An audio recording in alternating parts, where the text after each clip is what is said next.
Y ponemos los ahorros a trabajar como cada semana con ayuda de los mejores. ¿Qué tal, Manuel Llamas? Muy bienvenido. ¿Qué tal? Muy buenas tardes. Muchas gracias por acompañarnos una semana más en Tu Dinero Nunca Duerme. Saludo también a esta hora a Domingo Soriano. ¿Qué tal, Domingo? ¿Cómo estás? ¿Qué tal, Luis Fernando? Pues muy bien, aquí para hablar de inversiones, de las cosas que nos gustan, incluso en estos tiempos tan convulsos, tan turbulentos del coronavirus. Desde Value School creo que ya puedo saludar a don Luis Alberto Iglesias. Luigi, ¿cómo estás? Pues muy bien, encantado, como siempre.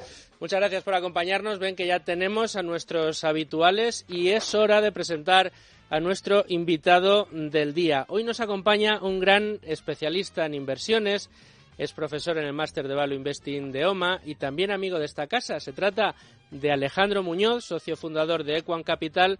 Alejandro, tengo que decirte que ya teníamos muchas ganas de contar contigo en Tu Dinero Nunca Duerme. Gracias por sacarnos un hueco y compartir con nosotros tu experiencia y tus conocimientos. Muchas gracias, Luis Fernando. Encantado de participar con vosotros. Bueno, pues si estamos todos, comenzamos. Bueno, y seguimos muy pendientes en Tu Dinero Nunca Duerme de todo lo que sucede en los mercados, después de analizar lo que hacen grandes inversores, los mejores inversores de la historia, como Warren Buffett y Munger. En el anterior programa, hoy hemos querido ir de lo grande a lo concreto y tratar de encontrar respuestas a preguntas que nos surgen. Después de ver cómo lo hace el holding más importante del mundo, el Berkshire Hathaway, bueno, pues vamos a ver qué hacen otros más pequeños que llevan mucho menos tiempo en el mercado, pero que tienen muy buenas ideas y una filosofía similar a la de Buffett. Hablamos de Equam y hablamos de uno de sus socios, Alejandro Muñoz, a quien, como decía yo antes, tenía ya muchas ganas de saludar en Tu Dinero Nunca Duerme. ¿Cuáles son las tesis de inversión que hacen de Equam Capital un fondo con mucho futuro? No sé si recordarán, hace ya casi un año dedicamos un programa de Tu Dinero Nunca Duerme a analizar las virtudes o las características que la inversión en capital riesgo puede aportar a un fondo de inversión de filosofía value. Lo tratamos con otro de los socios de Equam Capital, con José Antonio Larraz. Hoy, con Alejandro Muñoz, vamos a encontrar respuestas a preguntas tan importantes como ¿qué importancia tienen los accionistas de una empresa a la hora de analizar su solvencia y potencial? Y quizá en la respuesta a esa pregunta encontremos claves para otras cuestiones como la preferencia por empresas familiares y, por qué no, averiguar cómo lo están haciendo este tipo de empresas en situaciones tan delicadas como las que atravesamos estos días. De todo esto vamos a hablar hoy, pero lo primero, como siempre, y por seguir el orden lógico de Tu Dinero Nunca Duerme, vamos a buscar la lección de Manuel Llamas. Hola, soy Pablo Martínez Bernal de Meral Gestión. Yo escucho Tu Dinero Nunca Duerme.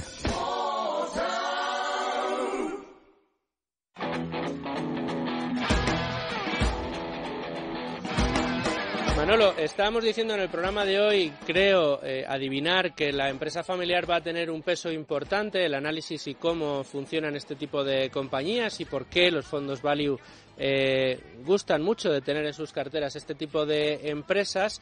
Pero la pregunta que me surge, Manuel, es ¿cómo lo están haciendo? ¿Cómo está capeando esta crisis la empresa familiar, grosso modo?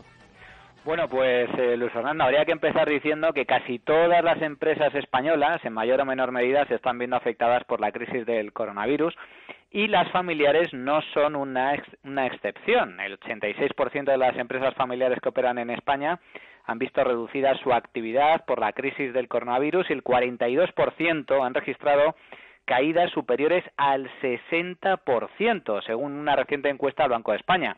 Fijaos si la crisis está siendo dura, que casi un tercio de las empresas familiares prevé un desplome de beneficios próximo al 80% este año, lo cual es una auténtica barbaridad. Y como consecuencia, pues las empresas familiares que cotizan en bolsa también están experimentando fuertes caídas. Sin embargo, hay que recordar que dentro del mundo de la empresa familiar hay sectores que sufren más que otros. No en vano cabe recordar que casi el 90% de las empresas españolas son familiares, ocupando a 2 de cada 3 trabajadores. Y aunque predominan las de pequeña dimensión, las famosas pymes, también hay grandes multinacionales. Y es aquí donde surgen las diferencias. No es lo mismo el sector hotelero, por ejemplo, que está sufriendo más los efectos de la crisis sanitaria y la crisis del confinamiento que, por ejemplo, el sector de la alimentación, que, sin embargo, está arrojando resultados mucho más positivos. Así pues, su mejor o peor evolución en bolsa no depende tanto de si se trata en estos momentos de una empresa familiar o no,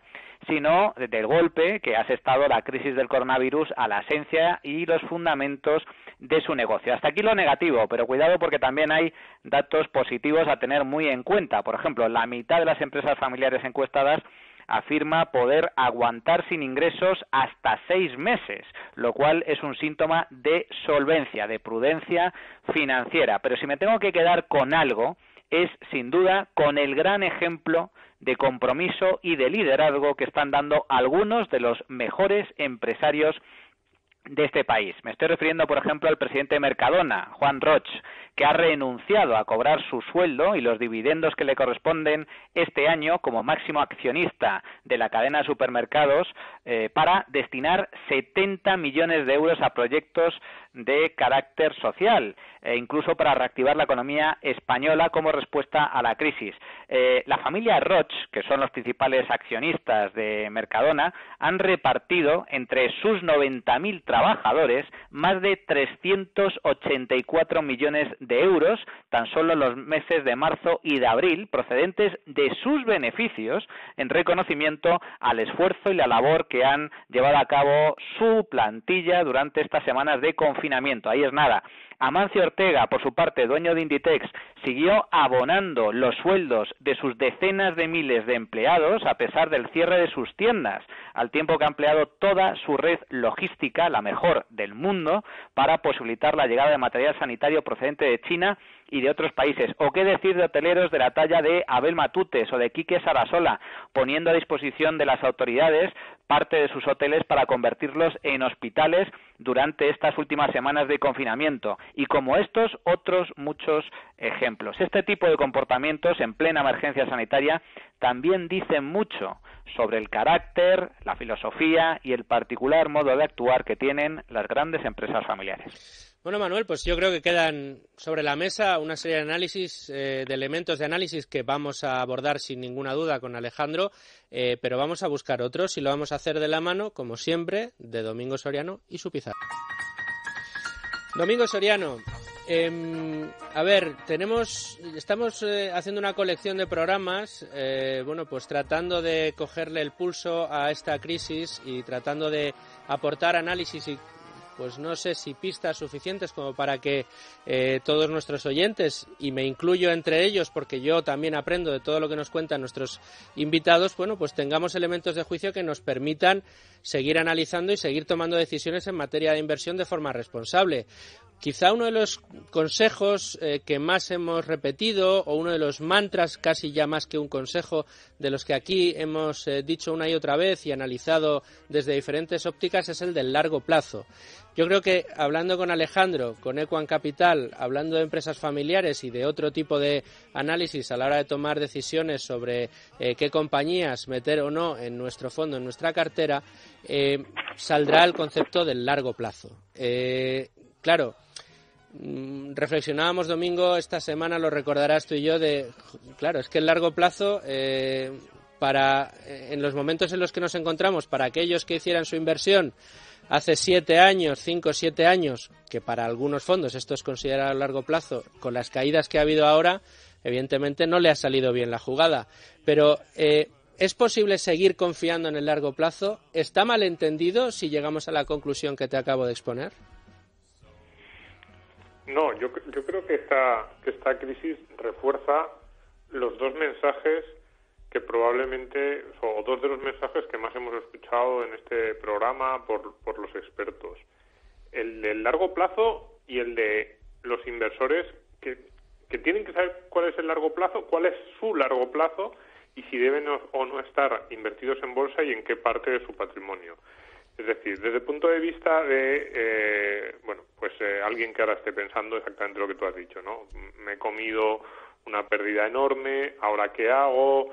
Llevaba ya 3, 4, 5 años en bolsa y lo que había ganado se ha esfumado, incluso estoy en pérdidas. Bien, sí es cierto, yo yo soy bastante conservador cuando hablo de largos plazos, por lo menos cuando hablo con mi familia y amigos, yo les digo siempre 10-12 años mínimo. Es cierto que en situación de normalidad, a partir de 5 o 7 años, es difícil que una cartera bien diversificada, renta variable, no te dé beneficios, aunque ha habido épocas en las que se ha ocurrido, ¿no? Pero yo daría un par de datos para esa gente que está dudando, para un poco, devolverles un poco el optimismo. Estados Unidos, que es el mercado, digo Estados Unidos porque es el mercado en el que más estadísticas tenemos. Desde el año 1931, desde que se acabó aquella gran recesión de 1929, empezó el mercado alcista, en realidad a mediados del 32, todos los mercados alcistas que ha habido en Estados Unidos han sido, en primer lugar, más largos que el anterior mercado bajista y, sobre todo, mucho más importante, con una subida.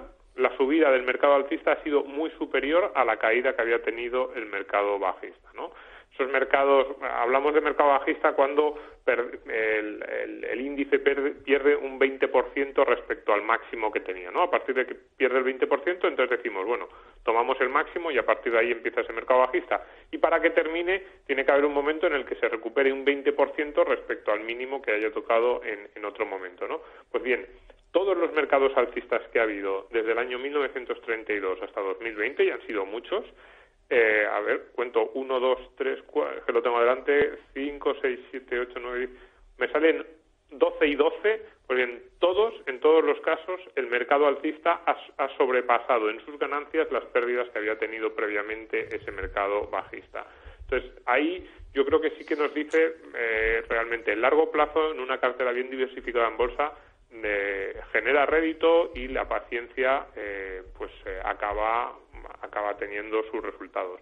Pero ¿por qué te decía que esta crisis es un ejemplo también de la otra parte? Porque siempre que decimos esto, decimos el largo plazo, tenemos que tener en cuenta, siempre, yo creo que casi siempre lo explicamos así, que el largo plazo no es un indicador objetivo o una cifra grabada en piedra, no, es una medida subjetiva que cada uno de nosotros se tiene que aplicar. Y para un inversor de 70 años que se acaba de jubilar o que está pensando en jubilarse, pues el largo plazo es diferente que para un chico de 20 años o de 25 que acaba de dejar la universidad y está empezando a trabajar. Y no solo es una cuestión de edad, es una cuestión también de necesidades vitales, de personalidad, de lo que uno puede aguantar y no puede aguantar. Pero, ¿por qué digo esto? Digo esto porque también esta crisis, a lo mejor hay gente que dice, bueno, pues yo había invertido en bolsa y ahora han caído mis ingresos y tengo que recuperar parte de mi dinero y es que, claro, ha caído mucho mi inversión y no tengo el dinero que yo esperaba y resulta que tampoco tengo en el banco. Es como, precisamente, siempre asociamos bolsa, largo plazo, inversión, dinero que no necesites y, sobre todo, plazos de tiempo en los que tú te sientas cómodo sin tocar esa inversión porque sabes que los frutos de esa inversión te pueden necesitar mucho tiempo para darse. Entonces, las dos cosas que siempre decimos, uno, a largo plazo la bolsa suele dar réditos. Ahora, quizás no es el momento para decir se demuestra ahora, no es que se demuestre ahora, pero sí, viendo los datos del pasado, sí que intuimos que tener paciencia puede acabar generando los resultados. Y, en segundo lugar, esa organización patrimonial, esa organización del ahorro, del presupuesto, de las inversiones, tienes que tener dinero guardado, como mínimo para aguantar 3, 4, 6 meses sin ingresos. Y, en segundo lugar, tu largo plazo te lo marcas tú y tienes que saber las necesidades que tienes. Yo creo que ahora, pues se demuestra que es así y lo digo también en primera persona. Ya sabes que yo siempre lo digo, a muchos de nosotros nos ha pillado un poco que a lo mejor sí, lo sabíamos que en teoría era así, pero de repente hemos mirado la cuenta y hemos dicho, anda, pues no tengo para esos 3 meses, 6 meses, pues sí, esto nos enseña que esa teoría no es solo algo así, sino que realidades tan imprevisibles como esta de vez en cuando se producen y precisamente por eso hay que tener esos colchones y esas redes de seguridad de las que otras veces hemos hablado. Pues fíjate que has aportado no solo los elementos de análisis para averiguar cuál es el plazo de la inversión óptimo, sino también cuestiones de finanzas personales. Y yo estoy seguro que Alejandro va a querer entrar en todos estos temas. Así que nos vamos a ir ya rápido a la tertulia. Bueno, Luis Alberto Iglesias, Luigi, entramos ya de lleno en tiempo de tertulia. Alejandro, espero que hayas tomado buena nota de todos los elementos que se han puesto encima de la mesa, porque ahora es cuando Luigi viene y, como siempre y ya es tradición, le cedemos la primera pregunta, el primer turno de palabra. Bueno, pues muchas gracias, Luis Fernando. Oye, Alejandro, encantado de tenerte por aquí, porque tuvimos a José Antonio en un programa que ya hicimos sobre vuestro enfoque. Sois los dos expertos y especialistas en private equity, donde pasasteis mucho tiempo, y bueno, pues vuestro enfoque de inversión es un enfoque muy empresarial. Y bueno, yo remito a los oyentes del programa a que vayan al archivo y rescaten ese monográfico de private equity inversión que tuvimos con José Antonio Arras, el cogestor de Equam Capital. Yo, Alejandro, mira, te quiero plantear por qué es importante el análisis de los accionistas, ¿vale? Para entrar ya de lleno en materia, a la hora de que consideréis invertir en un negocio. Yo sé que esto es importante para vosotros, que precisamente el estudio de los accionistas, sobre todo cuando se trata de una empresa de propiedad familiar, es un plus para vosotros. Y luego ya más adelante, ¿vale? Esta va a ser mi primera pregunta, pero luego más adelante me gustaría preguntarte por algún caso que tengáis en cartera recientemente. Pero bueno, para abreviar y final el tiro. El análisis del accionariado, de los accionistas y por qué preferís una empresa familiar, quizá frente a otros negocios, a la hora de introducir un negocio en cartera. Sí, muchísimas gracias, Luis Alberto. Muchísimas gracias a todos por tenerme aquí. Mira, nosotros, bueno, como sabéis, porque lo estuvo comentando José Antonio en el programa anterior, nosotros tenemos varios criterios para minimizar los riesgos en nuestras inversiones, ¿no? Porque estamos convencidos de que la renta variable es la mejor manera de mantener un patrimonio a largo plazo, pues por diversas razones, ¿no? Porque al final el mundo está creciendo, está yendo a mejor y el vector de ese crecimiento son las empresas y son los inversores en empresas los que van a ser capaces de capturar ese valor, ¿no? Y las alternativas son mucho peores. Sin embargo, como estaba comentando Domingo, pues hay una volatilidad muy alta, ¿no? Y lo que tenemos que buscar es estar seguros de que nuestras compañías no van a tener problemas operativos estructurales en ese largo plazo en el que vamos a estar invertidos. Entonces, bueno, tenemos una serie de criterios. Uno de ellos es el criterio de que el negocio sea estable y predecible. Otro es que el endeudamiento sea bajo, que la valoración en la que compramos sea también atractiva. Y un cuarto criterio es precisamente lo que comentáis, ¿no? Que el accionariado esté representado una familia o un inversor que ejerza un cierto control sobre la toma de decisiones, ¿no?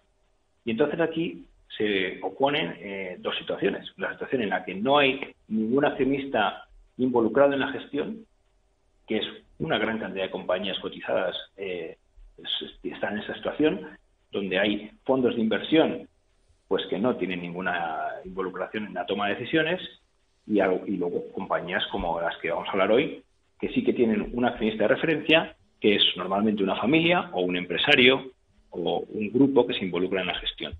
Entonces, ¿por qué para nosotros es importante esta variable? Pues porque las compañías que se gestionan sin que haya un dueño que se está jugando el dinero participando en las decisiones, corren el riesgo de tomar decisiones equivocadas por muchas razones, ¿no? Entonces, en ese sentido hay muchísimos estudios que demuestran que las compañías familiares, empresas que tienen un accionista que es una familia, involucradas en las decisiones, tienen una visión, como decía Luis Fernando al principio de la tertulia, a más largo plazo en sus decisiones. Cuando el que está tomando las decisiones de inversión de un proyecto nuevo es un ejecutivo que no tiene vinculación accionarial con la empresa y que tiene un mandato de 5 años, pues va a intentar hacer un buen trabajo en esos 5 años. Y probablemente ese tiempo no es suficiente para que un proyecto de inversión dé sus frutos. Se necesitan décadas para que proyectos de inversión real den sus frutos. Y una empresa familiar que tiene una continuidad en el accionariado, una continuidad de generaciones, sí que está capacitada para tomar este tipo de decisiones. Entonces, lo que se ha comprobado empíricamente es que las empresas que tienen un accionista que es una familia tienen mejor resultado en bolsa que las que no lo tienen, en conjunto, tienen mejor rentabilidad y toman mejores decisiones, ¿no? Entonces, bueno, podemos pasar a analizar las razones por las que esto es, pero si te parece, ¿no, Luis? Sí, por supuesto, claro. Pues mira, una de las cuestiones importantes, como decía, es la visión a largo plazo, pero también es la capacidad de tomar decisiones de compra de compañías que no estén llevadas por esos aires de grandeza, ¿no? De crear un imperio que muchas veces tiene el ejecutivo que no se está jugando su dinero. Cuando un consejero delegado que acaba de llegar a una compañía tiene que poner en práctica un plan, si no se está jugando su dinero, es muy fácil que caiga en la tentación de hacer una operación de M&A, comprar otra compañía grande para tener una empresa más grande que gestionar, ¿no? Todos los problemas que pueda haber en el momento en que él llega quedan diluidos en esa operación y durante un tiempo pues las cosas parece que van bien, ¿no? Lo que se ha demostrado es que ese tipo de operaciones suelen destruir muchísimo valor porque se han hecho en condiciones pues de precios altos o porque es muy difícil integrar dos grupos grandes con culturas distintas. A diferencia de esto, una empresa familiar que tiene mucho cuidado de mantener el patrimonio para las siguientes generaciones no va a tomar este tipo de decisiones. Lo que vemos es que compran compañías pequeñas que le añaden un mercado en el que quieren estar y no están, o una tecnología que tampoco tienen pero necesitan, y esto es más fácil de integrar y es más fácil generar sinergias, ¿no? Porque compras una compañía que tiene una tecnología que no tienes y la integras en tu sistema productivo y se lo distribuyes a todos tus clientes, ¿no? Entonces, esto es una forma en la que claramente vemos que la empresa familiar lo hace mejor, ¿no? Y esto es extrapolable también a las decisiones de inversión ordinaria, ¿no? Porque hoy día es muy difícil encontrar proyectos de inversión que te den un retorno muy superior al coste de capital. Hay una competencia muy grande y en cuanto hay una oportunidad, pues todo el mundo la quiere y su retorno suele bajar. Entonces, en las empresas familiares hemos visto que hay una mayor disciplina en esa toma de decisiones. Si los proyectos no crean valor, pues no se hacen, porque perjudica a las siguientes generaciones, pero sin embargo, cuando no hay un accionista controlando la compañía, pues el ejecutivo que está ahí por 5 o 10 años, pues algo tiene que hacer. Y entonces es más fácil que en algunos casos se suma esas inversiones que no son adecuadas, ¿no? Alejandro, aprovechando que estabas comentando un poco las ventajas competitivas que tienen las empresas familiares, en el análisis observamos, en el análisis que haces observamos que es un poco la pauta que vosotros observáis en las empresas familiares en momentos, digamos, estacionales o dentro de la normalidad. A mí me gustaría preguntarte un poco lo que le trasladaba a Manuel Llamas al principio del programa. ¿Cómo veis esos hechos diferenciales o esas características diferenciales de la empresa familiar en momentos como los que tenemos a día de hoy entre manos, ¿no? ¿Cómo se comporta la empresa familiar o qué ventajas tiene la empresa familiar, de un modo genérico, en los momentos actuales de, vamos a decirlo así, de pánico, de parálisis en muchos casos, de situaciones de muchísima tensión, al borde de la quiebra, como están muchas empresas?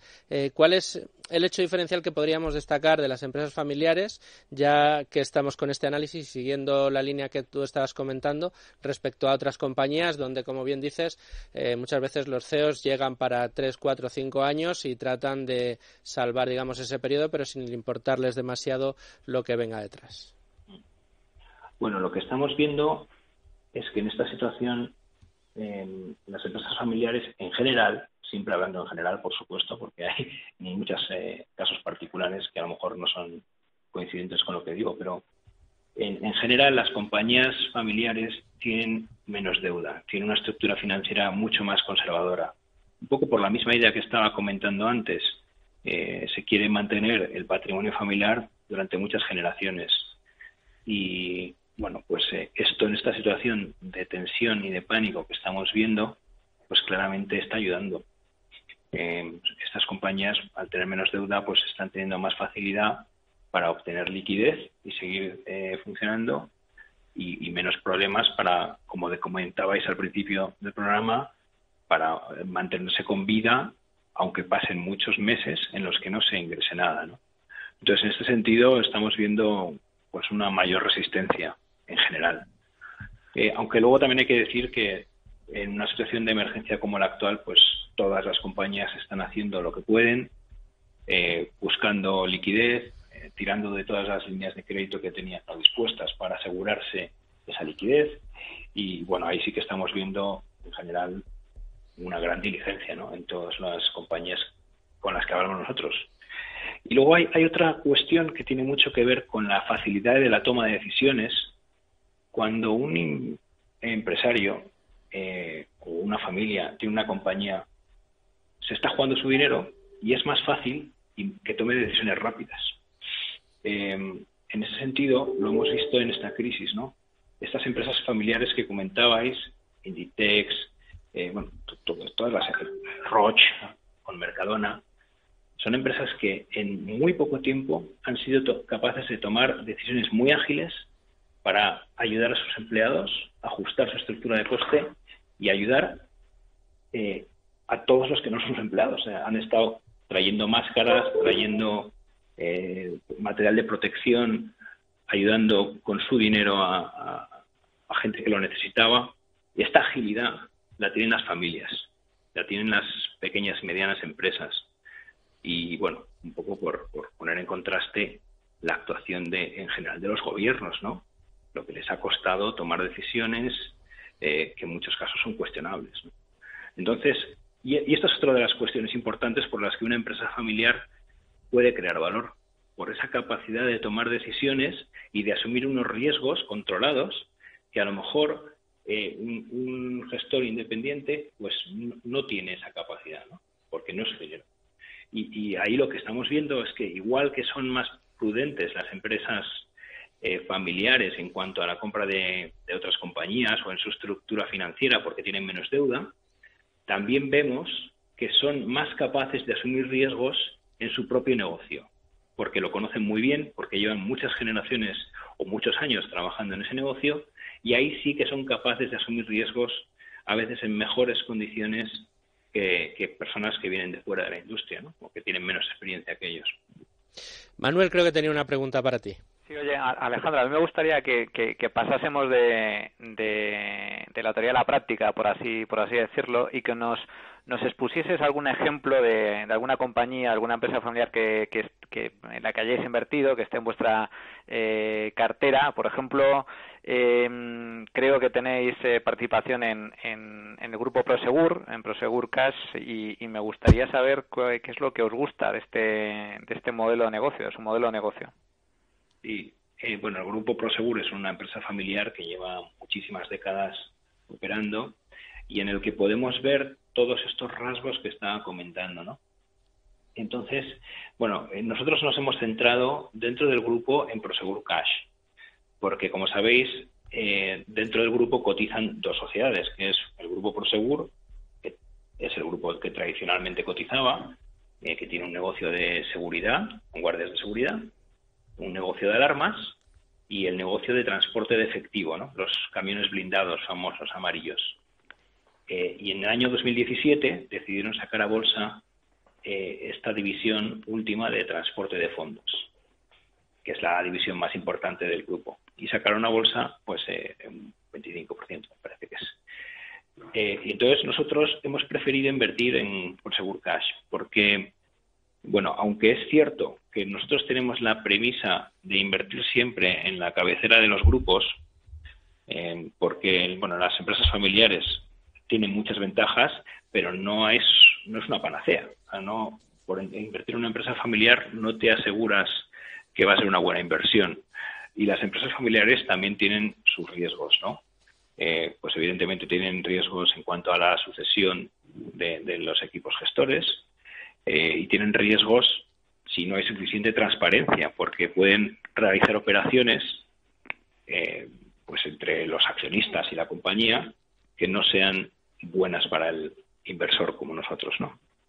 Entonces, en ese sentido, preferimos invertir en Prosegur, preferiríamos invertir en Prosegur. Pero hemos invertido en Prosegur Cash, pues por dos cosas, porque el negocio nos parece muy interesante, nos gusta mucho el negocio de transporte de fondos, y segundo, porque Prosegur ha establecido las necesarias salvaguardas para darnos confianza en que el gobierno corporativo va a ser adecuado, ¿no? Entonces podemos, si queréis, luego hablar de ellas. Pero en primer lugar, respecto al negocio, el negocio de transporte de efectivo es un negocio muy oligopolístico. Normalmente hay dos grandes transportistas de fondos en cada región, en cada país, que pueden ganar dinero, y los demás, más pequeños que ellos, pierden dinero. Y esto es porque cuando tú llevas un camión blindado, pues el coste que tienes de hacer una ruta por la mañana o por la tarde, pues es fijo. Y cuantos más clientes tienes, más paradas haces y más cobras. Entonces tienes costes fijos, pero cuanto mayor es tu cuota de mercado, mayor es tu densidad de paradas y más dinero ganas. Y esto hace que el negocio tenga a concentrarse en uno o dos jugadores grandes, que ganan mucho. Y en los demás es difícil que les quiten su negocio. Es difícil que entre un tercero o un cuarto y destruya ese mercado. Y esto para nosotros es importantísimo porque, como decíais, hay que invertir a largo plazo en bolsa. No sabemos ese plazo largo cómo va a ser de largo, pero lo que queremos es estar seguros de que cualquiera que sea ese plazo, por muy largo que sea, nuestro negocio vaya a resistir lo que le venga, ¿no? Entonces, en este sentido, el transporte de fondos es muy resistente, por lo que decía, ¿no? Es muy difícil que llegue un competidor y empiece a bajar precios y se haga con el mercado. Básicamente porque tendría que tener un nuevo entrante la misma estructura de costes que los que ya están establecidos, pero sin ingresos. Entonces entraría con una situación de pérdidas muy grande y tendría que ir poco a poco captando nuevos clientes, ¿no? Como esto es lento, porque tienes que ir convenciendo a los bancos que cambien sus proveedores, es un tema regulado, pues al final las pérdidas se le van acumulando y tiene que irse, ¿no? Es muy difícil que un entrante destruya el mercado. Entonces esto es una cosa que nos gusta muchísimo de este negocio. Luego, eso también un negocio que se da al hacer operaciones de money que son fácilmente rentabilizables, ¿no? Porque, como os podéis imaginar, si tú tienes una empresa de camiones blindados que hace una serie de rutas al día, compras a tu competidor, integras esas rutas y esas paradas del competidor en tu red de blindados y te ahorras todos los costes, ¿no? Entonces genera unas sinergias inmediatas y muy sencillas de materializar. Por eso nos gusta mucho, ¿no? Nos gusta mucho más que el negocio de seguridad, que es un negocio de gente más complicado, ¿no? Domingo Soriano creo que también tenía una pregunta para ti, Alejandro.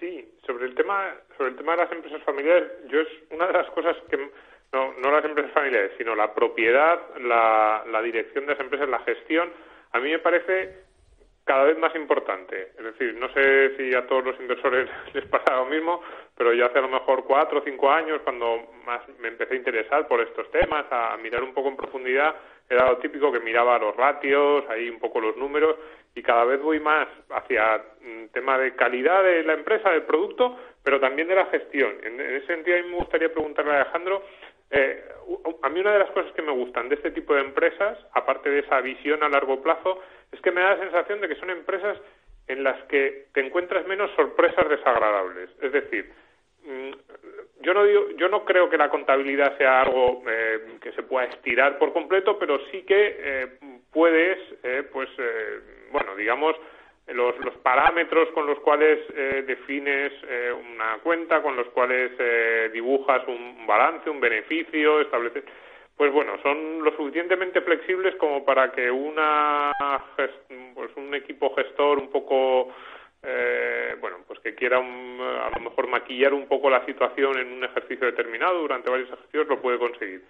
A mí me da la sensación de que en las empresas familiares los datos son pero te pregunto, ¿son más fiables? ¿Te encuentras menos sorpresas? Esa parte de la deuda que decías, si la tienen, la tienen, se ve más claro. Yo no sé si esto es así o es una percepción errónea mía desde fuera.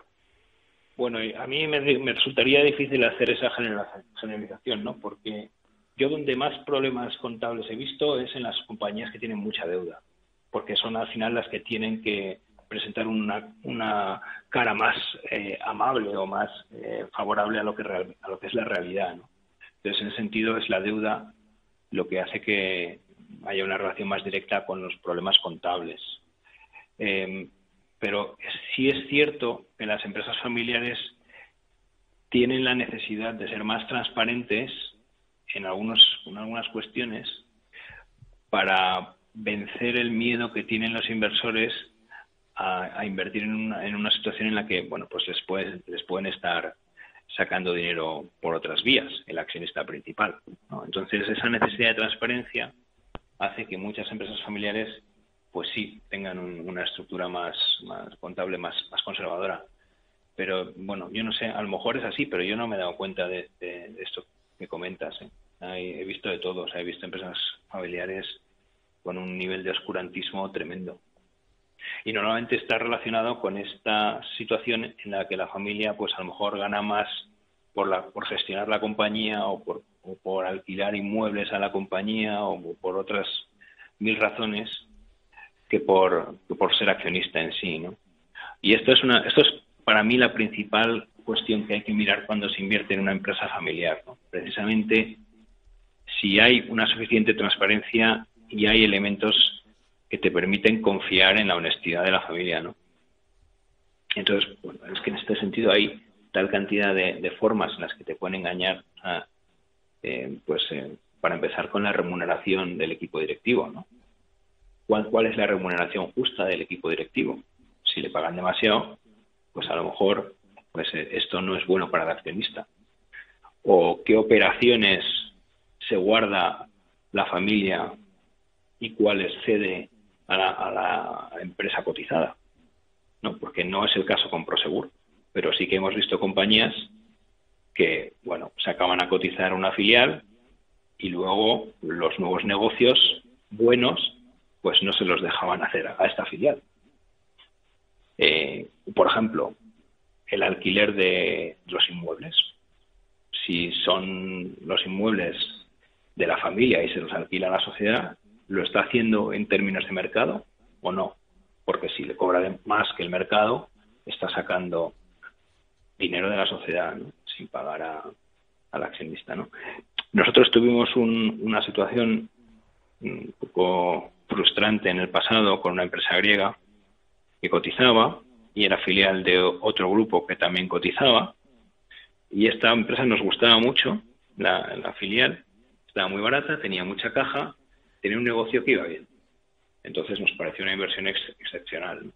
Pero luego resulta, cuando empezamos a conocer en mucho más detalle la compañía, pues que nos dimos cuenta que estaban sacando el dinero de esta filial, en vez de pagando dividendos y que todos nos aprovecháramos de la generación de caja de esta compañía, pues la sacaban mediante préstamos a tipo cero y se daban ese dinero a la matriz, ¿no? Con lo cual los accionistas nunca veíamos nada.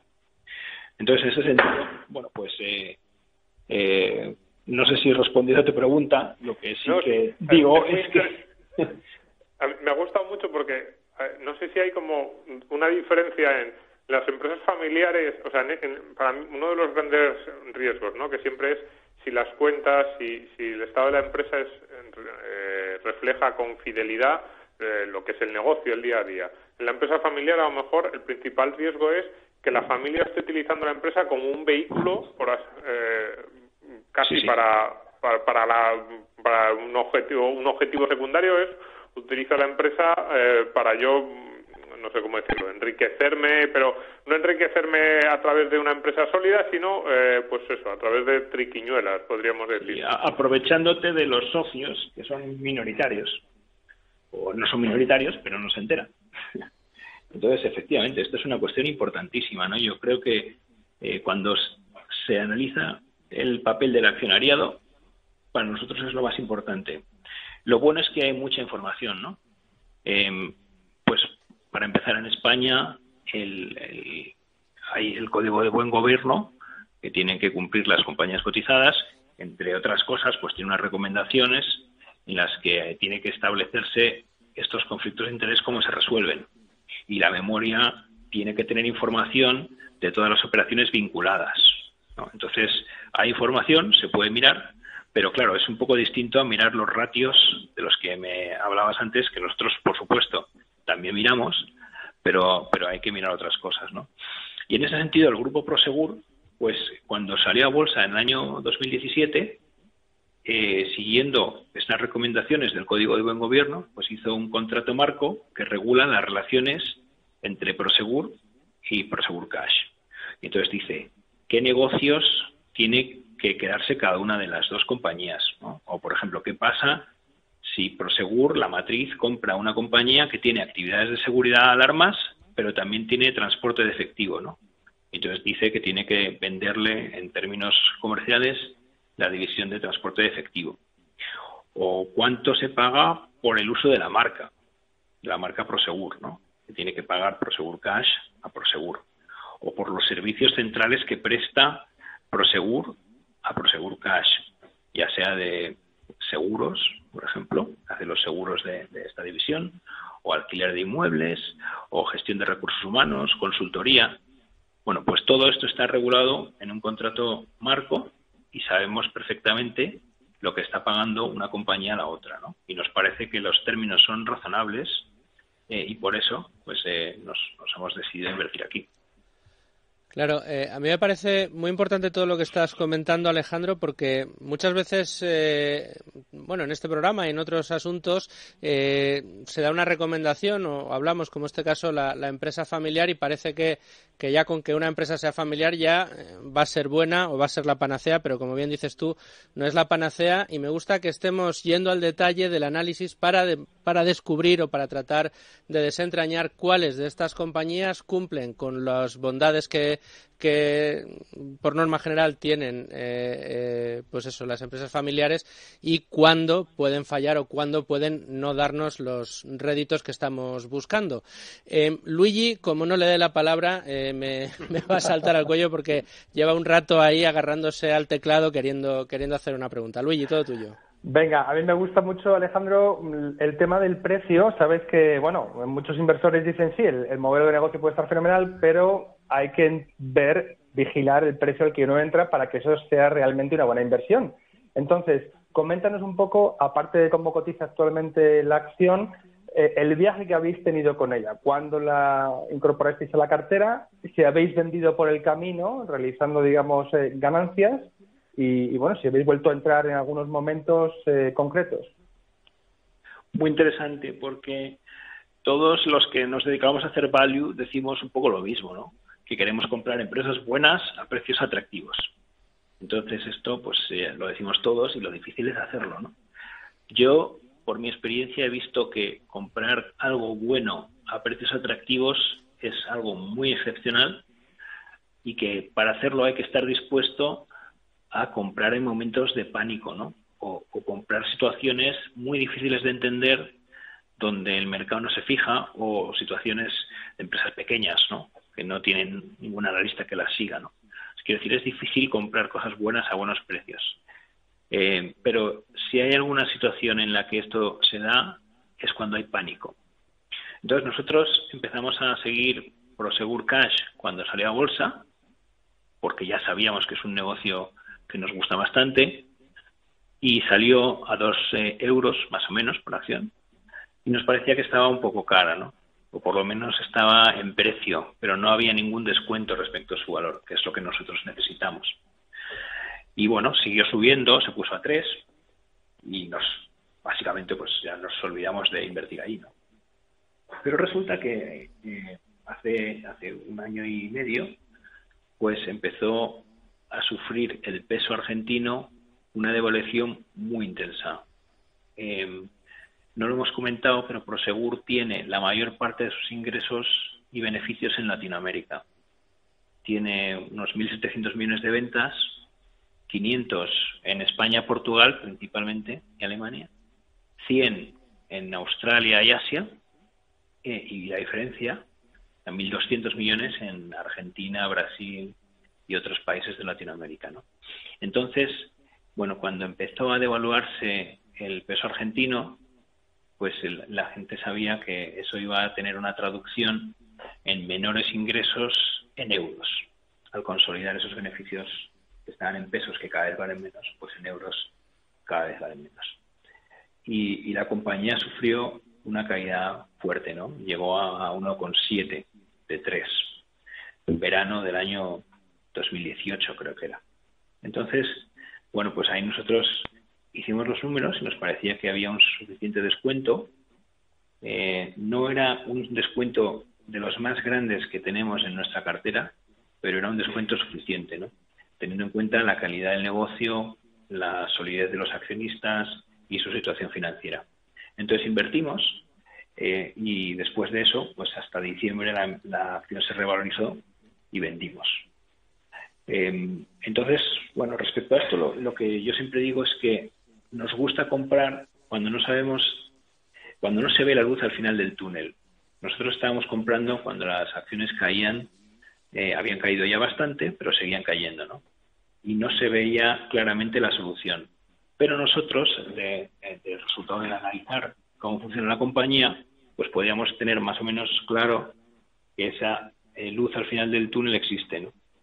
Y básicamente es que lo que pasa con Prosegur Cash es que cuando se devalúa el peso, pues el primer impacto es que el valor en euros, como decía, es menor. Pero luego eso tiene una correlación con la inflación del país. Entonces en Argentina había inflación altísima y lo que pasa es que ellos consiguen compensar la bajada de valor en euros con subidas de precios en moneda local.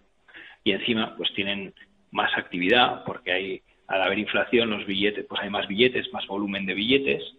La gente no quiere tener el dinero sin cobrar intereses. Imaginaos, el interés de Argentina pues puede ser el 40% anual. Si lo tienes en casa unos días estás perdiendo bastante dinero, con lo cual la demanda de servicios de transporte de efectivo aumenta. Y esto que podemos entender que son capaces de trasladar la bajada de valor en euros a subidas de precios, pues lo habíamos visto ya en el pasado. Prosegur, cuando estaba en Argentina hace muchos años, el peso estaba 1 a 1 con el dólar y ahora ha perdido el 98% de su valor y sin embargo en euros ha sido capaz de mantener su rentabilidad. Entonces, desde el punto de vista teórico entendíamos por qué era capaz de revertir esta situación y también lo había demostrado en el pasado, ¿no? Entonces por eso invertimos. Ahora se está demostrando ya que son capaces de crecer orgánicamente más que la devaluación de la divisa. Lo están demostrando ya en la última publicación de resultados. Bueno, el problema es que las devaluaciones no vienen solas y entonces después de esta primera devaluación llegaron las elecciones primarias de Macri y ahí hubo una segunda devaluación también muy intensa y la opción volvió a caer. Entonces, bueno, pues como decía, primero compramos a 1,7, subió, se redujo nuestro margen de seguridad y decidimos empezar a vender. Y se produjo esta segunda devaluación y volvimos a comprar. Y ahora, pues la situación entre el miedo por el coronavirus y la situación que hay en Argentina, en la que están en proceso todavía de renegociación de la deuda con los bonistas, que todavía no hay claro lo que va a pasar, pues la cotización ha caído a 0,7, ¿no? Y nos parece que es una oportunidad excepcional para el que tenga la capacidad de aguantar varios años a que esto se recupere.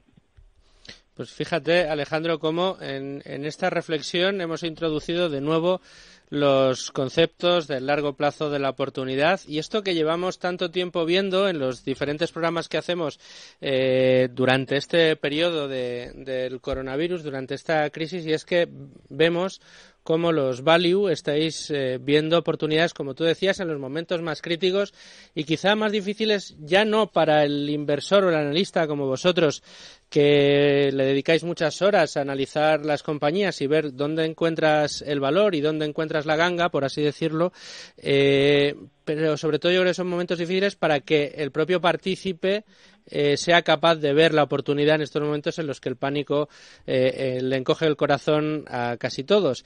A quien no se le encoge el corazón es al que sabe lo que hace, y por eso en Tu Dinero Nunca Duerme también tenemos que recomendar, Alejandro, a todos nuestros oyentes que todo aquel que quiera dar un pasito más a la hora de aprender a invertir, no solo escuche nuestro programa, no solo acuda a Value School y siga todas las recomendaciones que cada semana nos da Luis Alberto Iglesias, sino que puede apuntarse al curso de inversión y gestión patrimonial de estrategias de inversión y libertad digital. Tienen toda la información en libertaddigital.com, en libremercado.com o en el teléfono 91 523 97 22. Es un curso que se realiza en 4 meses por solo 495 euros y únicamente dedicando 15 minutos al día. Es un curso para iniciarnos en el mundo de la inversión, aunque yo estoy seguro que todos los oyentes de este programa algunas de las nociones principales ya los tienen, y desde luego lo que tiene son los mejores consejos de nuestros invitados. También les tengo que decir que si se han perdido este programa o si se han perdido alguno, pueden recuperarlos todos,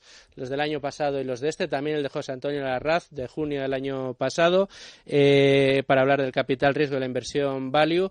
Todos los pueden encontrar en podcast, tanto en Spotify como en iVoox, como en Apple Podcast, en Value School o en Libertad Digital, en todas las plataformas, gracias a IG Market. Y ahora sí, nos vamos ya corriendo, Alejandro, a las recomendaciones Value School. Hola, soy José Antonio Larraz de Equan Capital y escucho Tu Dinero Nunca Duerme. Con Luis Fernando Quintero.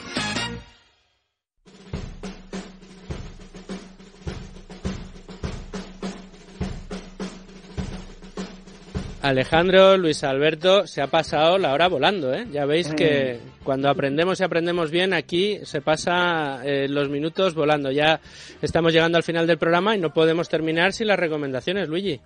Pues vamos allá, unas recomendaciones muy familiares a tono con el programa. Empezamos con un vídeo que se titula ¿Qué saber a la hora de invertir en empresas familiares? Es una conferencia que nos dieron en Value School hace ya unos meses Fernando Nogales, asesor de empresas familiares, y José Ramón Sanz, el presidente de la Fundación Numa, que trabaja con este tipo de empresas, donde examinamos las características y problemas más comunes de las empresas de esta categoría, que son tan apreciadas, como hemos visto, por los inversores de enfoque de valor. Después recomiendo también, bueno, por cierto, el vídeo anterior está en el canal de YouTube de Value School. Luego recomiendo otro de los vídeos de nuestro canal que se titula ¿Por qué invertir en empresas familiares?, donde dos gestores, Javier Suescun de Credit Suisse Gestión y Javier Pérez de March Asset Management, visitaron Value School para explicarnos las ventajas que ellos encuentran en las empresas familiares. Después no podía faltar el episodio que tuvimos con José Antonio Larraz, la otra parte de la gestión de Equam, que se tituló Private Equity y Capital Riesgo, que está en el archivo del programa, donde ellos nos cuentan su carrera en Private Equity y qué es esto de la inversión con criterios empresariales que ellos practican. Y por último quiero acabar recomendando un libro muy especial, editado en español por la Fundación Numa, de Stuart Lucas. El libro se llama Gestión de Patrimonios, claves para rentabilizar, proteger, disfrutar y compartir el patrimonio familiar. Es una obra imprescindible para las familias empresarias que ofrece un modelo de gestión probado para que su legado y su patrimonio perduren a lo largo de generaciones. Luigi, déjame que añada una recomendación más, y es que para todos aquellos que no conozcan todavía Equam Capital, Alejandro, les podemos decir que acudan a la página web y que puedan ver no solo los informes que estáis presentando de manera trimestral, sino un poco vuestra filosofía de inversión y las empresas en las que estáis invertidos. Efectivamente, en equamcapital.com pues ponemos todos nuestros informes trimestrales en los que contamos con todo detalle nuestras inversiones y nuestra visión de la situación, y también está la filosofía y espero que dentro de poco se pueda suscribir el fondo de forma sencilla por internet, aunque todavía pues no funciona. Pero entonces, para suscribir el fondo, ¿qué tendríamos que hacer? Bueno, ahora mismo hay que utilizar alguna de las, una institución financiera, aunque no todos los bancos permiten a los inversores invertir en nuestro fondo, pero muchos sí. Y hay plataformas como Renta 4 o My Investor de Antbank con los que se puede invertir perfectamente. Correcto. Bueno, pues apuntado queda, Alejandro. Te tengo que dar las gracias porque hemos pasado una hora deliciosa aprendiendo. ¿Qué tenéis los Value que sois tan buenos divulgadores también? Sí, muchas gracias. No. Es una cosa. Yo me lo he pasado muy bien. ¿Verdad, Domingo, Manuel, Luigi? Sí. Es algo que comparten todos y la verdad que el programa sale facilísimo y yo creo que todos aprendemos, desde luego, muchos aspectos que tenemos que ir anotando en nuestra libreta cuando nos acercamos ahí al ordenador a estudiar compañías y darnos cuenta de dónde podemos encontrar valor. A mí me da la sensación siempre que hay muchas horas de estudio y mucho análisis. Entonces, cuando te lo sabes también, te sale casi de carrerilla.